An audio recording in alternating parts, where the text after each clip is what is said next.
मौजूदा वक्त में भारत और चीन दो ऐसे पड़ोसी हैं जिनके बीच बॉर्डर पर हलचल तो बनी रहती है, लेकिन कभी गोलाबारी नहीं की जाती। चीन की विस्तारवादी नीति को अपनाते हुए उसकी सेना भारतीय सीमा में हस्तक्षेप की कोशिश तो करती रहती है, जिसका सेना द्वारा माकूल जवाब भी दिया जाता है। कई बार तो हालात ऐसे बन जाते हैं कि महीनों तक दोनों सेनाएं आमने सामने आ जाती हैं, मगर टकराव जानलेवा नहीं होता। गलवान घाटी की घटना ने इस करार को तोड़ दिया है और दोनों तरफ से जवानों की मौत हुई है। यानी एक बार फिर वही दौर वापस आ गया है कि जब भारत चीन सीमा पर जवानों की मौत होती थी।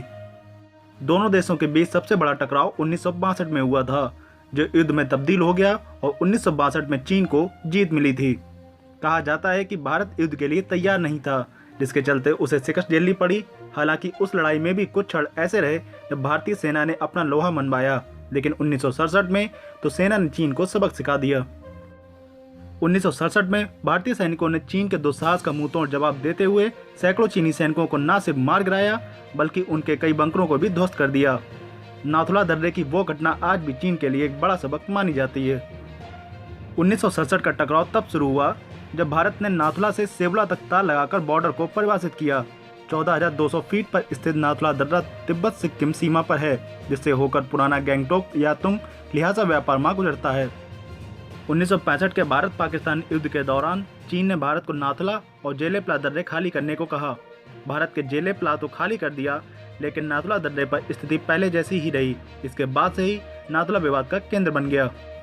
भारत ने सीमा परिभाषित की तो चीन ने आपत्ति की और हाथापाई व टकराव की नौबत आ गई। कुछ दिन बाद चीन ने मशीन गन फायरिंग की मदद से भारतीय सैनिकों पर हमला किया और भारत ने इसका जवाब भी दिया। कई दिनों तक ये लड़ाई चलती रही और भारत ने अपने जवानों की पोजीशन बचाकर रखी। चीनी सेना ने 20 दिन बाद फिर से भारतीय इलाके में आगे बढ़ने की कोशिश की।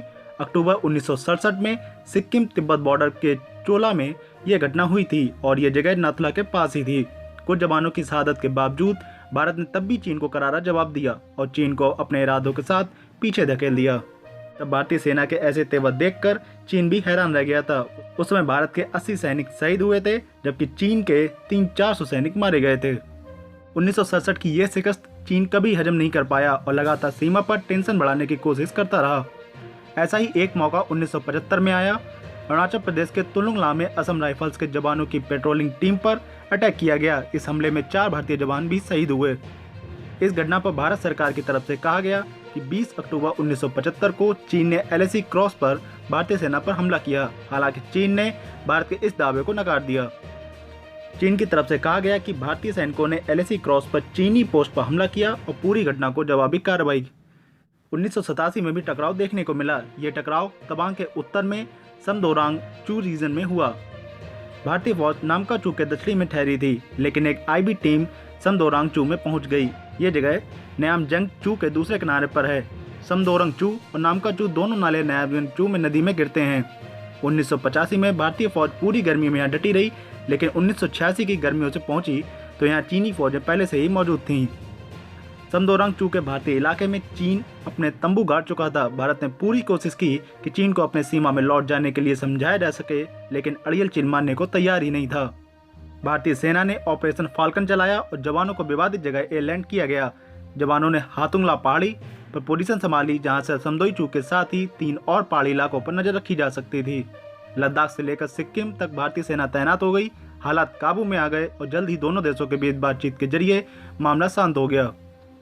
हालांकि 1987 में हिंसा नहीं हुई, लेकिन अब 2020 में आकर एक बार फिर चीनी सेना ने टकराव को हिंसा में बदल दिया है। गलवान घाटी में 15 जून को जब दोनों सेनाओं के बीच बातचीत चल रही थी तो चीनी सेना ने भारतीय सैनिकों पर अटैक किया। तो हर खबर से अपडेट रहने के लिए बने रहिए हमारे साथ और देखते रहिए गर्मा गर्म न्यूज़।